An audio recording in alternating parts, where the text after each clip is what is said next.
같이 찬송가 333장 충성하라 죽도록 함께 찬송하면서 화목한 기도에 시작하겠습니다. 333장 찬송입니다.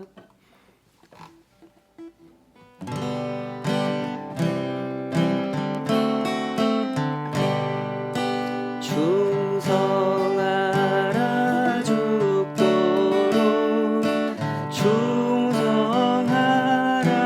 주님께 슬픔이나 괴로움 주의 사랑 못 끊으리 충성하라 죽도록 충성하라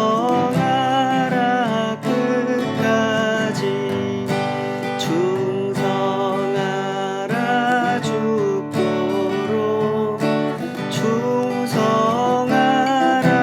주님께 찬란하다 저 멸류관 들려온다 주의 음성 충성하라 죽도록 충성하라 끝까지 충성하라 죽도록 충성하라 주님께 항상 내가 힘쓰오니 주님 나를 도우소서 충성하라 죽도록 충성하라 끝까지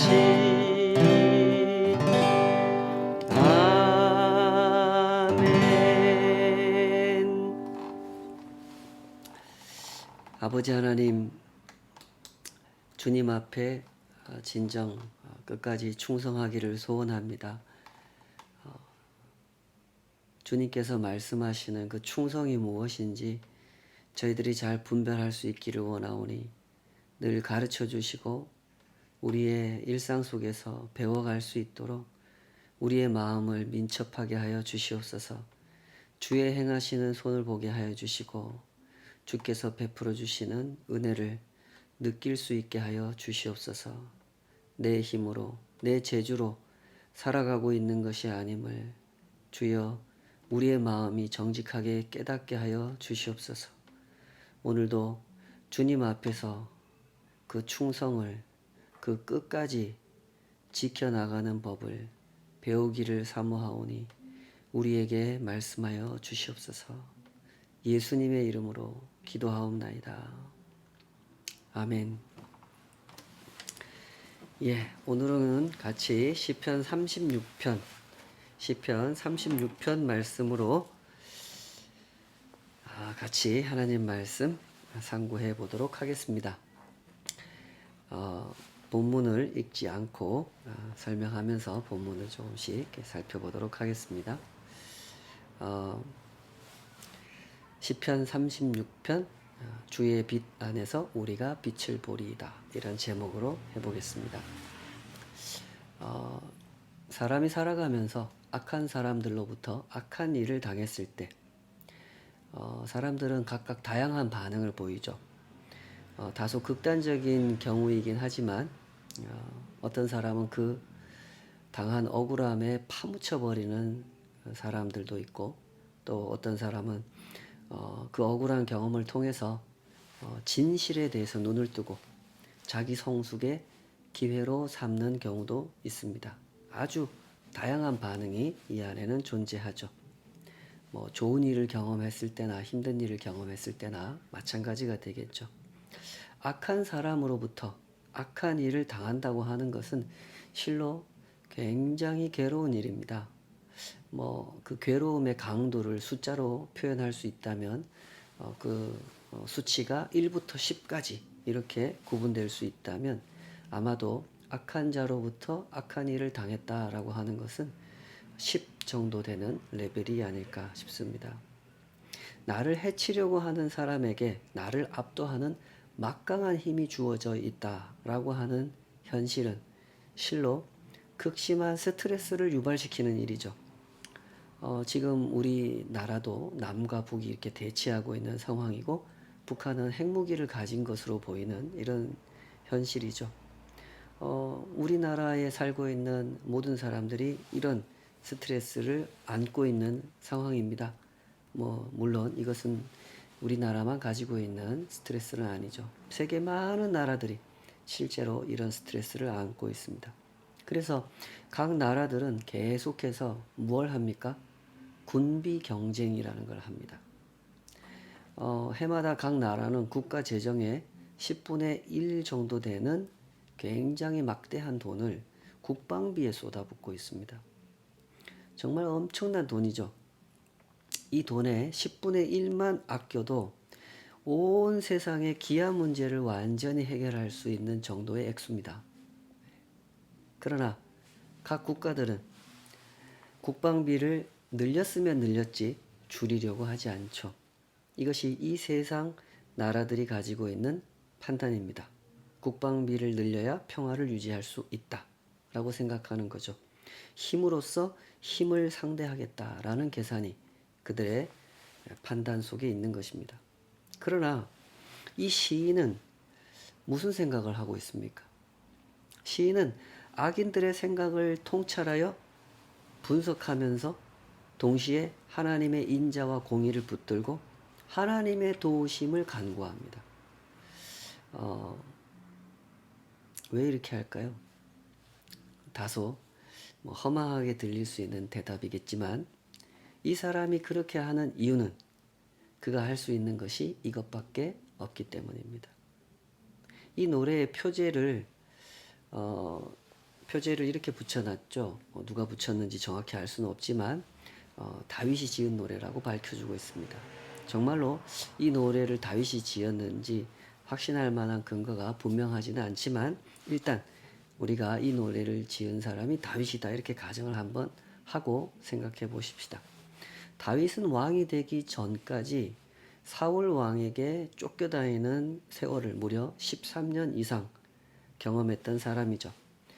자기보다 절대적으로 강한 힘을 가진 사울 왕이, 한 나라의 왕이 상대적 약자인 이 다윗을 죽이려고 모든 노력을 다 기울이는 그 상황에서 다윗은 목숨을 부지하기 위해 정말 고통 속에 쫓겨다니는 삶을 살았습니다.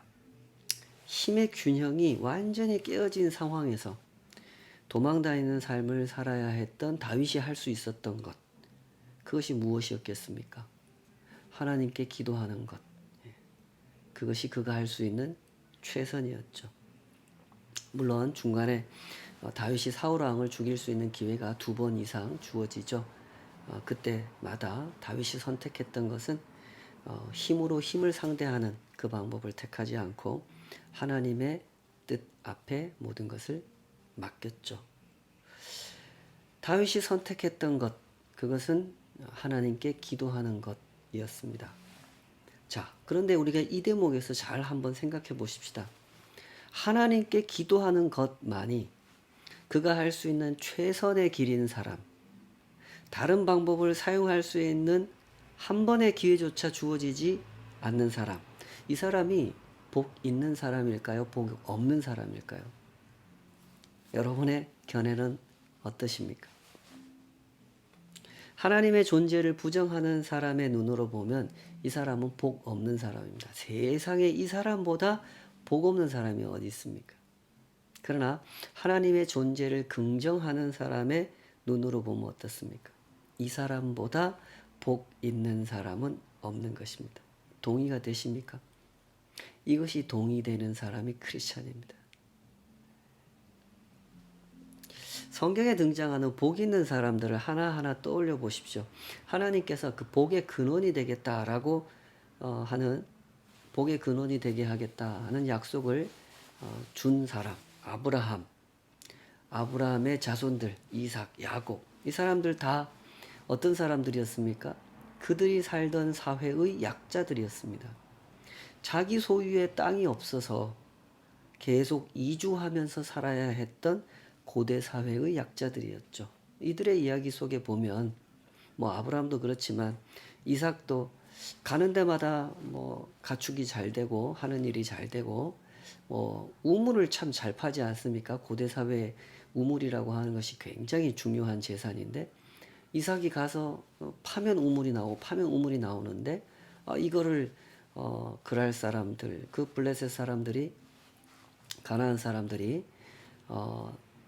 싫어하지 않습니까? 시기하고 질투해서 이삭이 파놓은 우물을 돌로 메꿔버리면 또 이삭이 어쩔 수 없어 다른 곳으로 이주해서 또 새로운 우물을 파고 거기서 또 물이 나오면 이 사람들이 또 쫓아와서 우물을 메꿔버리고 이삭이 또 옮겨가서 우물을 새로 파고 이러죠.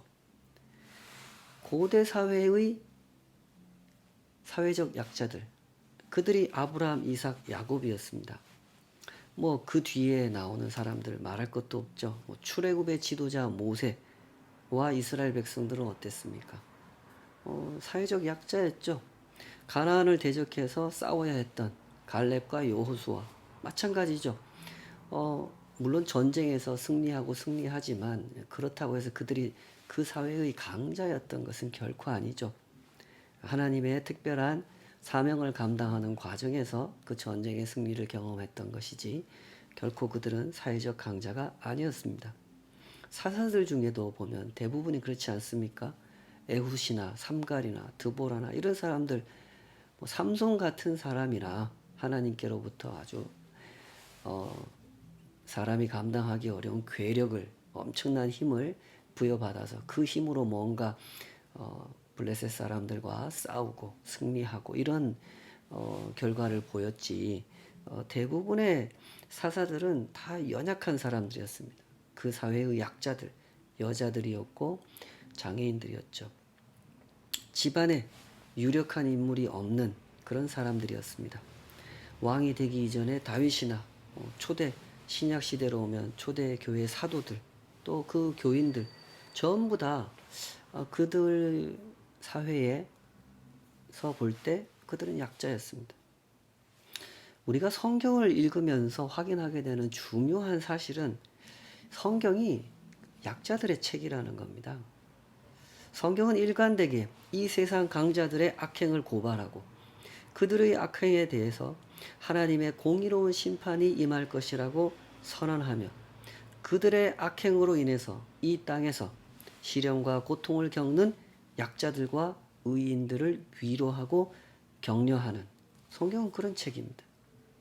지금 살펴보고 있는 이 시편, 우리 시편 안에 150편의 시가 있잖아요. 하나하나 살펴보면 이 중에서 절반 이상의 시가 학자들이 이제 표현할 때 탄식시라는 용어를 쓰는데요. 하나님께 구원을 요청하는 기도입니다. 이 절반 이상의 시가 탄식시예요.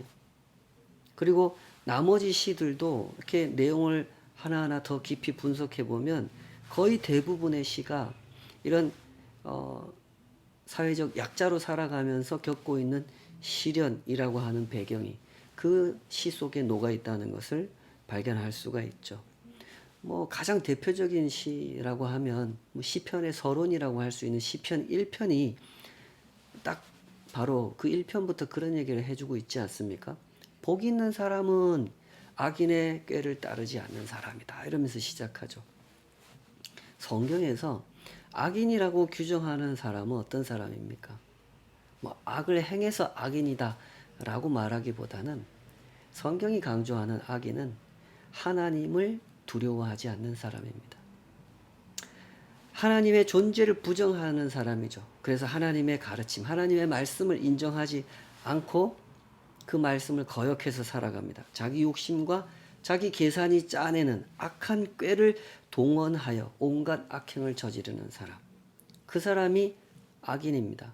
그래서 시편 1편에서는 그런 사람들이 많고 그런 사람들이 세상에서 권세를 누리기 때문에 의인들을 향해서 그런 사람들을 따라가서는 안 된다라고 권면하는, 교훈하는 그런 메시지를 시편 1편에 담고 있는 것이죠. 복 있는 사람은 악인들의 꾀를 따르지 않고 오만한 자의 자리에 앉지 않고 죄인들의 길에 서지 않는다. 오직 의인은 여호와의 율법을 즐거워하여 주야로 묵상하는 자다. 의인은 하나님을 긍정하고 인정하고 하나님을 두려워하기 때문에 하나님 말씀대로 살려고 하나님 말씀을 주야로 묵상하는 사람이라는 거죠. 그야말로 이 성경이라고 하는 책은 약자들의 책이라는 것. 이 점을 유념해서 보셨으면 좋겠습니다. 그러나 이 약자도 약자 나름이라는 점을 또한 생각하셔야 됩니다. 세상에는 여러 종류의 약자들이 존재합니다. 게으르게 살다가 약자가 되는 경우도 있죠, 분명히. 또 욕심을 과하게 부리다가 약자가 되는 경우도 있습니다. 성경에 등장하는 그 약자들은 어떤 종류의 약자들입니까? 특히 오늘 이 시편 36편을 지어 부른 이 시인은 어떤 종류의 약자로 보이십니까? 우리가 성경을 읽을 때는 항상 이런 점을 주의 깊게 살펴봐야 됩니다.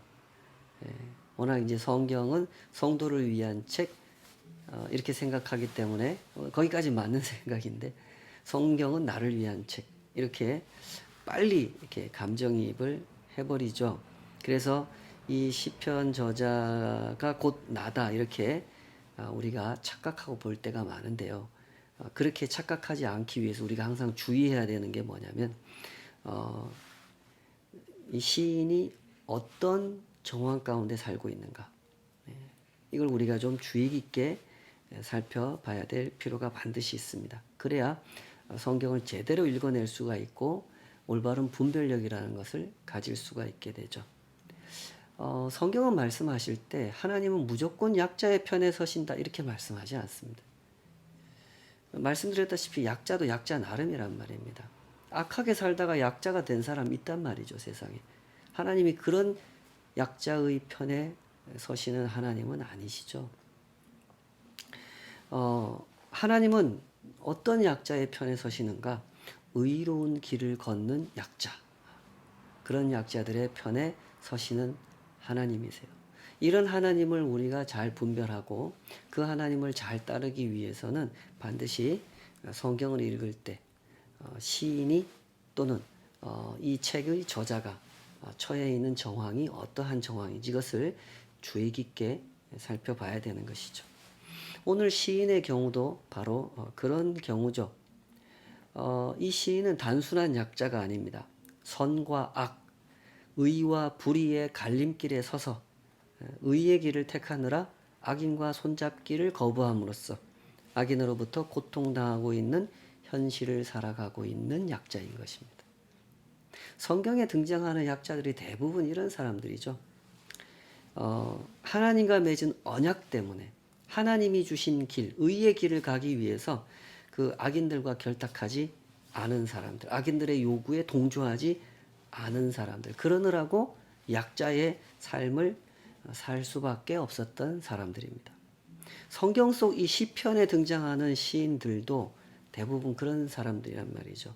그러므로 시편은 단순히 약자들의 노래라고 할 수 없고 의의 길을 걷는 약자들의 노래 이렇게 표현하는 것이 더 적절할 것 같습니다.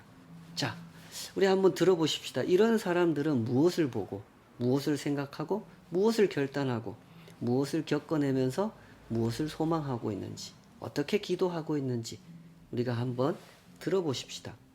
먼저 1절부터 4절까지 보면 시인은 아주 정교한 눈썰미로 악인들의 정신세계를 통찰한 내용을 기록합니다. 악인의 죄가 그의 마음속으로 이르기를 그의 눈에는 하나님을 두려워하는 빛이 없다 하니 그가 스스로 자랑하기를 자기의 죄악은 드러나지 아니하고 미워함을 받지도 아니하리라 하미로다. 그의 입에서 나오는 말은 죄악과 속임이라. 그는 지혜와 선행을 그쳤도다. 그는 그의 침상에서 죄악을 꾀하며 스스로 악한 길에 서고 악을 거절하지 아니하는도다. 이랬죠.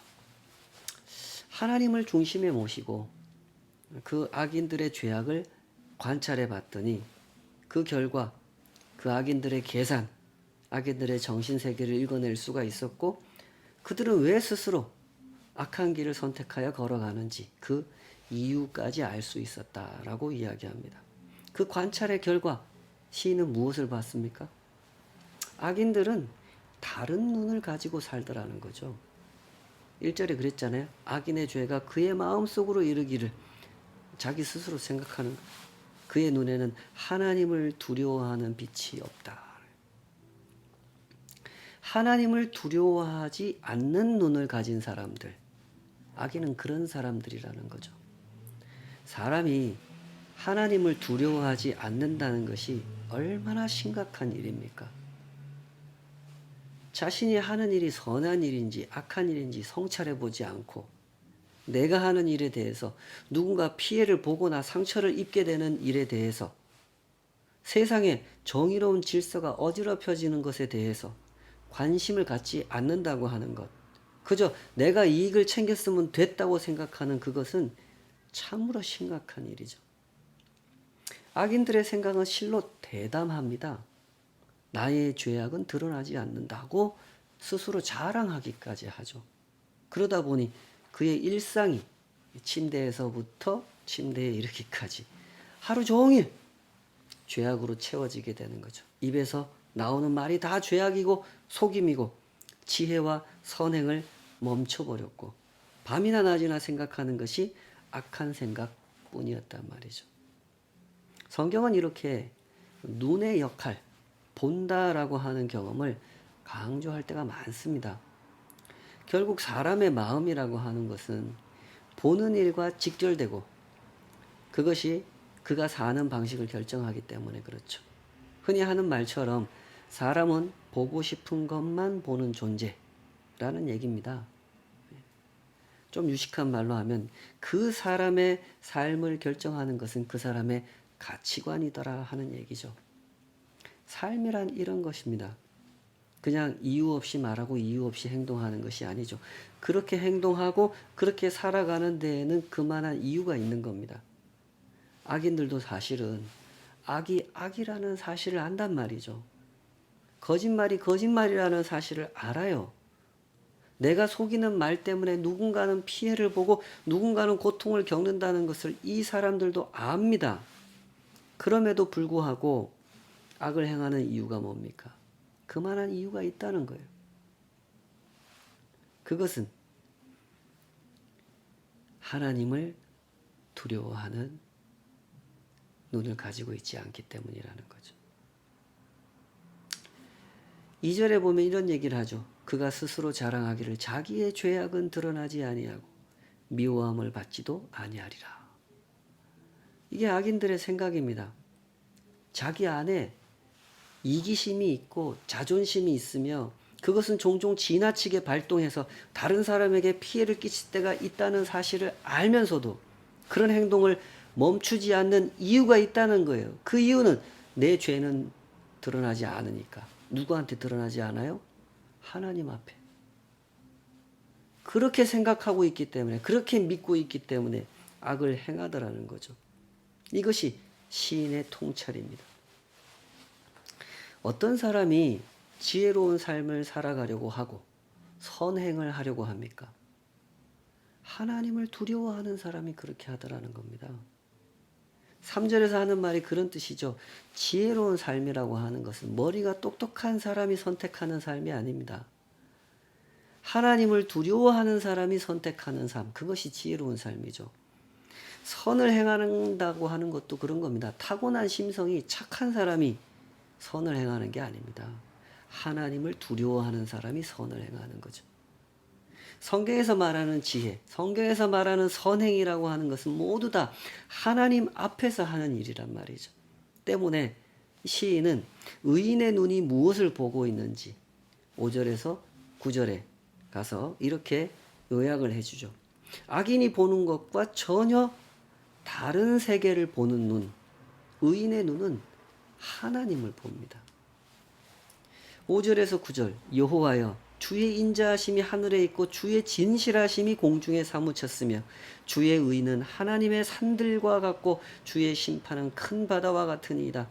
여호와여 주는 사람과 짐승을 구하여 주시나이다. 하나님이여 주의 인자하심이 어찌 그리 보배로우신지요. 사람들이 주의 날개 그늘 아래에 피하나이다. 그들이 주의 집에 있는 살진 것으로 풍족할 것이라. 주께서 주의 복락의 강물을 마시게 하시리이다. 진실로 생명의 원천이 주께 있사오니 주의 빛 안에서 우리가 빛을 보리이다. 시인이 이 세상을 관찰해 보니까 하나님의 살아계심을 부정할 수가 없더라는 거죠. 주의 인자하심이 하늘에 있고 주의 진실하심이 공중에 사무소, 이 병행법이라는 거 아시겠죠? 같은 얘기 반복합니다. 주의 의는 하나님의 산들과 같고 주의 심판은 큰 바다와 같다. 역시 병행법입니다. 시인이 세상을 관찰해 보니까 하나님의 의, 하나님의 인자하심이 온 세상에 충만하더라는 거죠. 여러분, 이것이 바로 이 고통을 당하고 있는 악인에게 쫓김을 당하고 있는 의인의 고백입니다. 여기 아주 중요한 개념들이 등장하죠. 성경에서 아주 빈번하게 언급되는 개념들입니다. 주의 인자하심과 주의 의라고 하는 거죠. 많이 들어보셨죠? 인자라고 우리말로 번역한 것은 히브리 성경에 헤세드라고 하는 단어를 번역한 겁니다. 언약 관계 안에서 베풀어 주시는 사랑, 베풀어 주시는 은혜, 이게 헤세드입니다. 그러니까 그 사람이 뭘 잘해서 베풀어 주시는 은혜와 사랑이 아니라 하나님의 언약 안에 들어와 있는 사람이니까 베풀어 주시는 은혜와 사랑이죠. 여기서 말하는 의라고 하는 것도 이런 겁니다. 이제 히브리 말로 제다카라고 하는 단어를 이렇게 번역한 건데, 의로움, 공의로운 재판, 이런 뜻입니다. 이 세상에서 우리가 흔히 볼 수 있는, 흔히 볼 수 있는 건 아니죠. 이 세상에서 정의와 심판을 말할 때 그것이 의미하는 정의와 심판이라고 하는 것은 항상 징벌적 차원에서 언급되는 것이죠. 그러나 여기 시인이 얘기하고 있는 하나님의 헤세드, 주의 체데카, 하나님의 인자와 주의 의라고 하는 것은 세상에서 볼 수 있는 그 의로움, 정의하고는 전혀 다른 겁니다. 오직 하나님께만 있는 거예요. 세상에서 말하는 정의와 심판은 징벌적 차원에서 언급되는 것이지만 하나님께서 가지고 계신, 하나님께서 나타내고 계시는 그 의로움이라고 하는 것은 징벌적 차원에서 나타내시는 게 아니라 회복적 차원에서 나타내시는 것이죠. 그런 정의를 설명할 때 성경은 항상 헤세드와 제다카라는 단어를 사용해서 설명하고 있죠. 시인은 지금 이 악인의 악행으로 인해서 심히 어려운 곤경에 처해 있습니다. 11절에 보면 이렇게 기도하지 않습니까? 교만한 자의 발이 내게 이르지 못하게 하시며 악인들의 손이 나를 쫓아내지 못하게 하소서. 시인은 이렇게 기도해야 할, 이렇게 기도할 수밖에 없는 그런 현실 속에 지금 살고 있었던 겁니다. 그런 현실 속에서 이 시인이 생각하고 있는 의로움이 뭐라고요? 징벌적 차원의 의가 아니고 회복적 차원의 의, 체다카라는 겁니다. 사람의 판단으로 추구하는 정의가 아니라 하나님의 정의를 구하고 있다는 거예요. 이는 이 시인의 기도가 개인적인 복수를 지향하는 것이 아니라 하나님의 은혜를 지향하고 있음을 보여주는 것이죠. 그래서 이 대목을 찬양의 형식으로 고백하는 겁니다. 보시면은 이제 악인들에 대해서 통찰한 내용은 아주 예민하게 그들의 악함을 규정하는 언어를 쓰지만 이 대목에 와서는 찬양하는 언어로 표현이 되어 있죠. 6절 하반절부터 여호와여 주는 사람과 짐승을 구하여 주시나이다. 하나님이여 주의 인자하심이 어찌 그리 보배로우신지요. 사람들이 주의 날개 그늘 아래에 피하나이다. 그들이 주의 집에 있는 살진 것으로 풍족할 것이라. 주께서 주의 복락의 강물을 마시게 하시리이다. 사람도 짐승도 세상에 존재하는 모든 생명들이 하나님의 손에 달려 있고 하나님의 인자하심으로 인해서 살아가고 있다고 고백해요. 그래서 찬양하는 거죠. 시인은 하나님의 은혜를 아주 친밀하고 아주 고귀하게 느끼고 있는 중입니다. 제가 이 성경을 통해서 많이 배우는 것 중에 하나가 이겁니다. 우리도 다 살지 않습니까? 우리도 다 하나님의 은혜를 누리고 있습니다. 누가 물어보면 어떻게 삽니까? 하나님의 은혜로 삽니다. 말은 다 그렇게 해요. 그런데 정말로 그렇게 느끼면서 말할 때가 몇 번이나 있는가? 우리 이거 좀 돌아볼 필요가 상당히 있을 겁니다. 우리는 다 내가 일해서, 내가 고생해서 먹고 산다고 생각하는 그런 경향이 굉장히 강하죠. 이 시인이 찬양하는 이 고백을 들어보십시오. 주의 인자하심이 어찌 그리 보배로우신지요. 사람들이 주의 날개 그늘 아래에 피하나이다. 하나님의 은혜 덕분에 삽니다. 정말 그렇습니다. 이렇게 고백하고 있는 거죠. 이 사람이 의인입니다. 하나님의 언약 헤세드 안에 거하는 사람이죠. 의인은 의를 행하는 사람이기 이전에 나를 의의 길로 부르신 하나님의 의를 사모하는 사람이고 그 헤세드를 친밀하게 경험하는 사람인 것입니다. 이 사람이 의인이에요. 그래서 의인을 만나면 항상 찬양하는 고백을 듣게 되고 은혜를 나누게 되죠. 그렇기 때문에 의인은 악인의 길로 갈 수가 없고 악을 행할 수가 없는 거예요. 의인에게는 항상 찬양이 있고 감사가 있고 겸손이 있죠. 어떤 겸손입니까? 모든 생명이 하나님의 날개 아래 피하여 살아가고 있습니다. 라고 하는 사실을 인정하는 겸손이죠. 그래서 이 시인의 고백은 이렇게 이어지는 겁니다. 9절에 진실로 생명의 원천이 주께 있사오니 주의 빛 안에서 우리가 빛을 보리이다.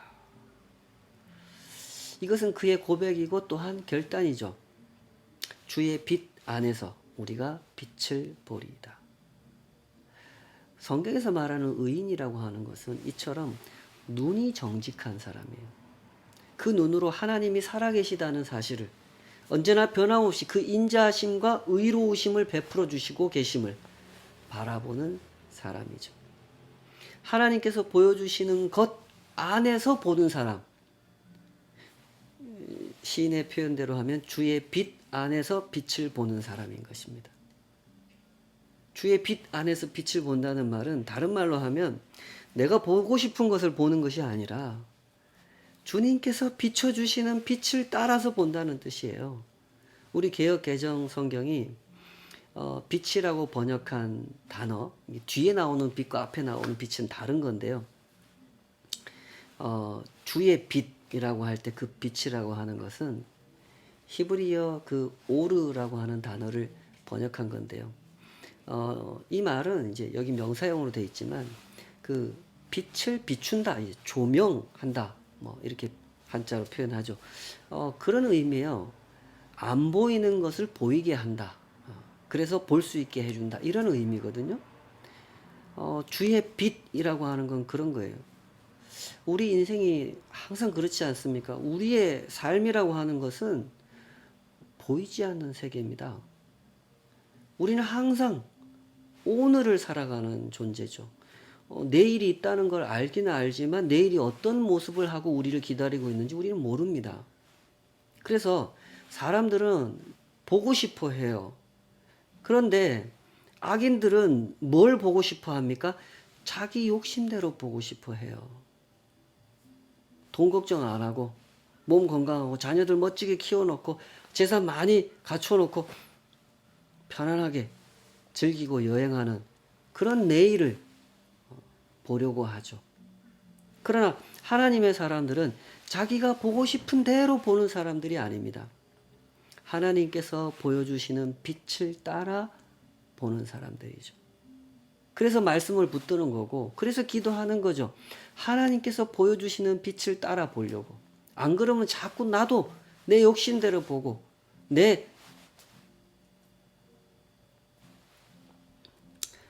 어리석은 계산을 따라 보려 하기 때문에, 그래서 말씀 붙드는 거고, 그래서 기도하는 것이죠.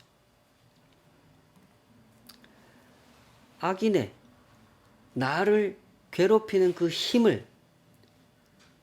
힘으로 대적하려고 하는 것이 아니라 하나님의 인자하심과 의로우심, 그 헤세드와 체다카, 하나님의 인자와 공의가 어떻게 일하시는지 그것을 바라보는 것, 그것이 의인의 삶이죠. 그리스도인의 삶이라고 하는 것은 이런 것입니다. 의의 길을 따라 걷느라 약자의 삶을 살아가는 것이죠. 여기서 약자라고 하는 것을 꼭 돈 없는 사람, 힘 없는 사람 이렇게 해석할 이유는 없습니다. 성경이 말하는 약자라고 하는 것은 돈이 있냐 없냐 이걸 따지기보다는 돈을 의지하지 않는 사람, 힘을 의지하지 않는 사람, 하나님만을 의지하는 사람이라는 뜻이죠. 진지하게 하나님이 부르신 그 길을 걸어가시기를 바랍니다. 우리 앞에 펼쳐진 현실이라고 하는 것은 언제나 힘을 사용하고 싶은 그 충동을 불러일으키는 그런 세상 아닙니까? 현실은 그렇습니다. 그러므로 더더욱 진지하게 기도의 걸음을 걸어가셔야 합니다. 결코 하나님 앞에 기도할 때 힘을 갖게 해달라고 기도하지 마시기 바랍니다. 그거 기도한다고 들어주시지도 않겠지만, 힘을 갖게 해달라고 기도하는 것은 신자의 기도가 아닙니다. 성경 어디를 찾아보십시오. 그렇게 기도하는 사람이 있는지. 시편을 구석구석 다 찾아보십시오. 하나님 저한테 힘을 주셔서 저 악인을 제가 때려 부수게 해주십시오. 그렇게 기도하는 시인은 한 명도 없습니다. 하나님의 공의, 하나님의 인자, 그 헤세드와 체다카를 바라봅니다. 그것을 베풀어 주십시오. 다 이렇게 기도한단 말이죠. 이상한 사람들이 이상하게 복음을 전하는 거, 그런 소리 듣고 현혹되시는 분, 주와 동행하는 교회는 없으실 줄 믿는데 앞으로도 그렇게 현혹되지 마시기 바랍니다. 성경에서 말하는 의인, 의의 길을 따라 걷는 사람들이라고 하는 사람들은 세상 속의 약자들입니다. 의의 길을 걷느라 약자의 삶을 살아가는 사람들이죠.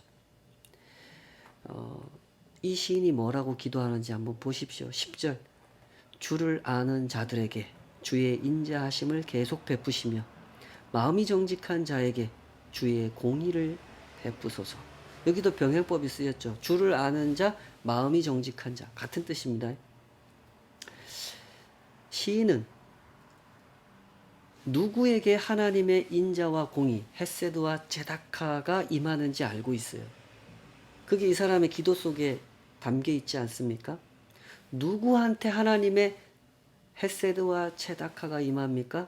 하나님을 아는 자, 마음이 정직하여 하나님의 하나님 되심을 인정하는 자, 하나님께서 나를 다 알고 계시고 다 보고 계신다는 사실 앞에 서서 하나님을 두려워할 줄 알고 의의 길을 따라 걷는 자, 하나님의 빛 안에서 빛을 보는 자, 내일의 소망을 보는 자,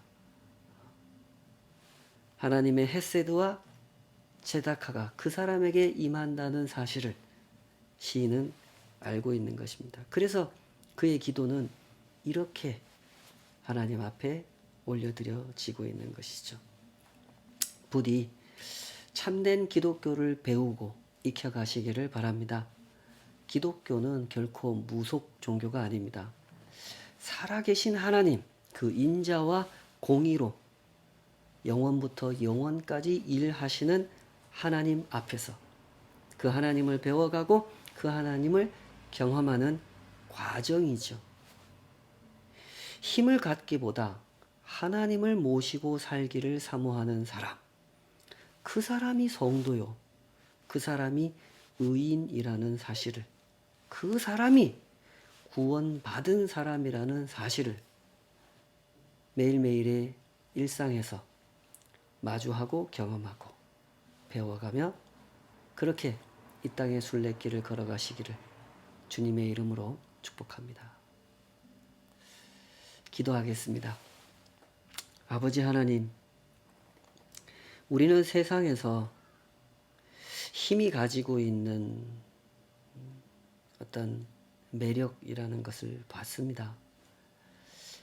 그 힘을 가지고 할 수 있는 것, 가질 수 있는 것, 휘두를 수 있는 것 참 많습니다.